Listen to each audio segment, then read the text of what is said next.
Hi, I'm Kira. This is Kaylee. I'll be covering the Swiss house and the Japanese Oriental at the end, and she'll be doing the Latins, which is in the middle. So just a heads up to our distinguishing characteristics. There's more than that fit on the sheet because some can combine into one point. We just separated them a bit. Okay, so the first one, this is a Swiss chalet. It was originally created in the 1885 and was really popular until about 1910.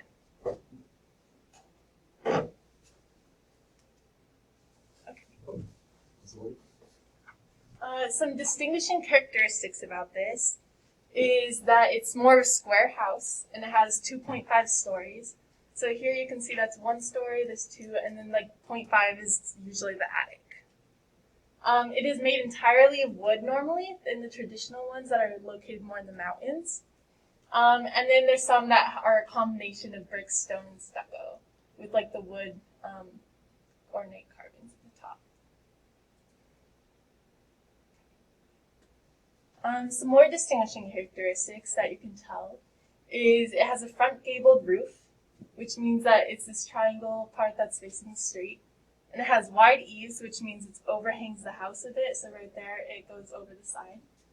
It has ornate carvings, which are these wood decorations right there. Polychrome paint decorations, which means that it's like different colors. So it uses like some have blue and pink and some have like yellow and orange. So you can see these downtown Denver if you go. Okay. Another distinguishing characteristic about it is the balconies of balustrades.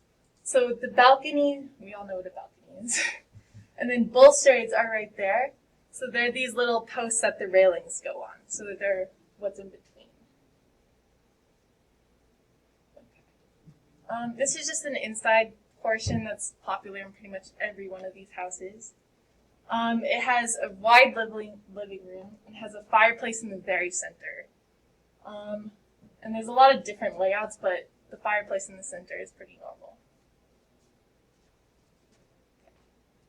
And part of the Swiss chalet, some interesting facts is it inspired the bungalow, which they went over last class, I believe. So this came before it, and the bungalow was an adaptation of it. A lot of people call this a townhouse or a wooden farm, especially in Germany. And the origin, it originated from Germany during the Romantic era.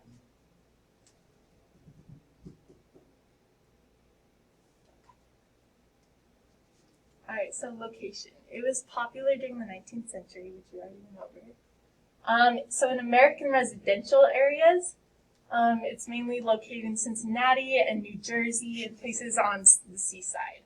As for this, you probably recognize this if you went skiing.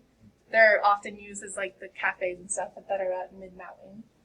That's called an alpine, and it's mainly located in Germany and Austria and in the mountains. So, yeah, so up here, that's the mountain one, and then that's more of a townhouse version right there. Okay, personally, I really like the ornate carvings. I think that's kind of cool and unique with every house. And I especially like the mountain aspect over here with the lodge. I think it's really pretty.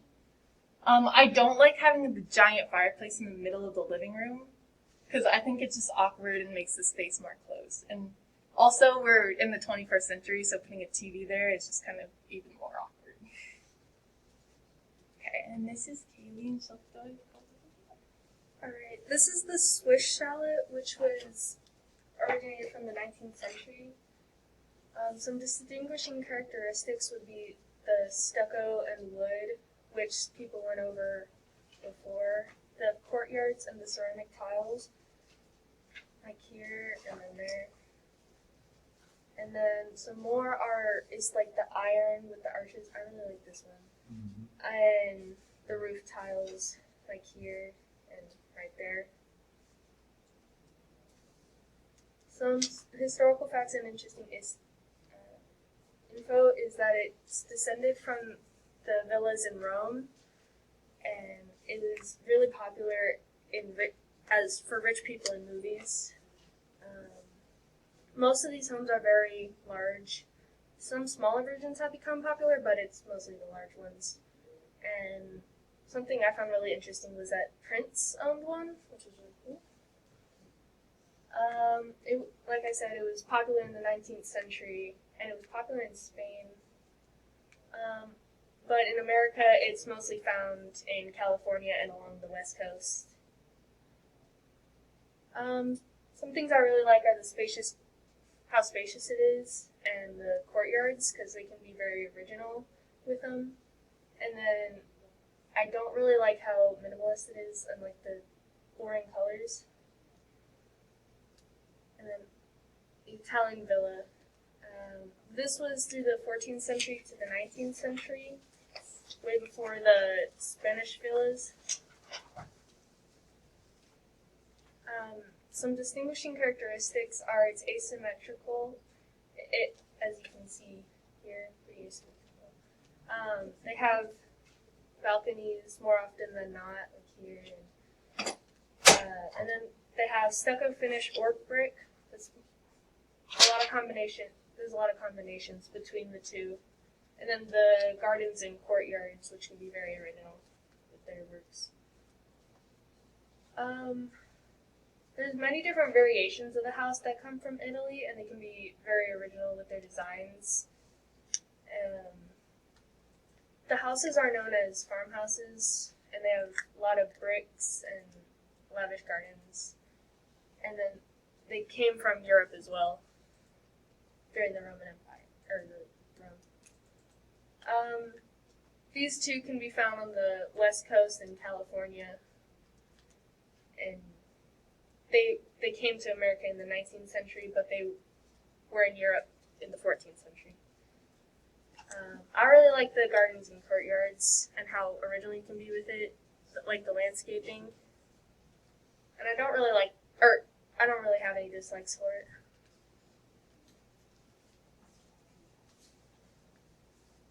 Okay, so this one, I'm going to try my best to pronounce stuff, but it's really difficult. Okay, so this is the Japanese Oriental, which was mainly located in Japan. During 57 BC is when they first started building it, and since then it has been modified. So each year, like, more stuff has kind of been added on, so there's not a specific date necessarily. Okay, so some distinguishing characteristics. First, we have Tsuji screens. Again, if I pronounce it wrong, I'm sorry, I try. So these are basically the paper doors and windows to let natural light in. So in these houses, they don't have glass windows. They only have these that are mainly left open and some are closed for the light. Next, it's tatami mats, which are made of rice, and they're rugs which go on the floor. So the floor is entirely hardwood. They don't have carpets, and instead they use this to cushion your feet. There's also fusuma, which is the sliding doors. They don't have doors that open and close like we do here. They're just the sliding ones. So yeah, they don't have like any glass in the house at all. It's a lot of canvas material and rice straw stuff for the sliding doors and the mats. For distinguishing characteristics, there's more. So again, I'm sorry for all the points, but I thought these were pretty important. They believe in a lot of water features and gardens. So around the house, you'll find gardens everywhere, and inside sometimes they have water fountains like on the wall and on the ground. It's really pretty. Another one is the entire house is made out of wood. So there's not stucco or anything like that. It's entirely wood inside and out. This is called a gongon. I think, again, if I pronounce it wrong, I'm sorry.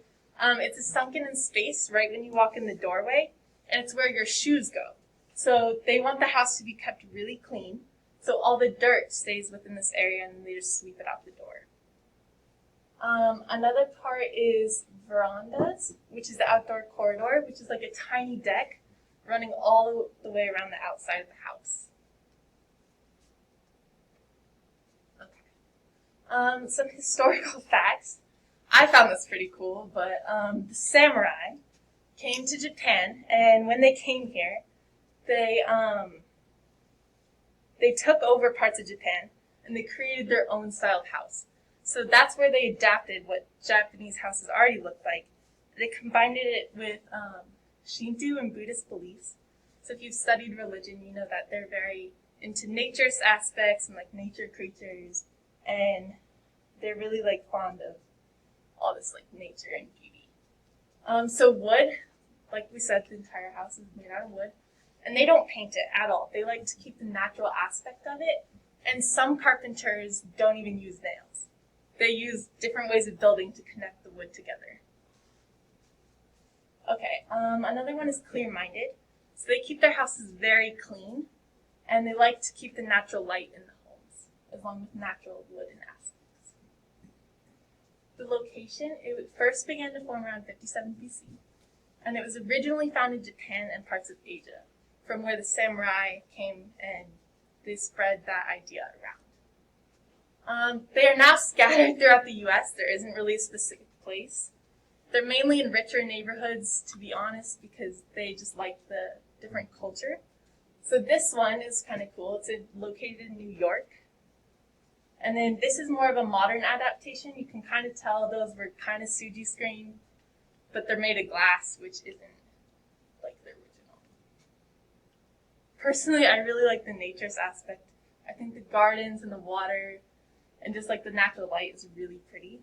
I don't like the Duncan because I feel like as soon as I would walk in the door, would trip over it. Like, I'm the kind of person who would do that. So, yeah, that's basically all I really don't like about it. I think it's a really pretty house. And yeah, that's about it. So that's just our sources. And so here, again, you can see the Swiss chalet. That's the Spanish villa. That's the Italian villa. And that's the Japanese Oriental. Pause it.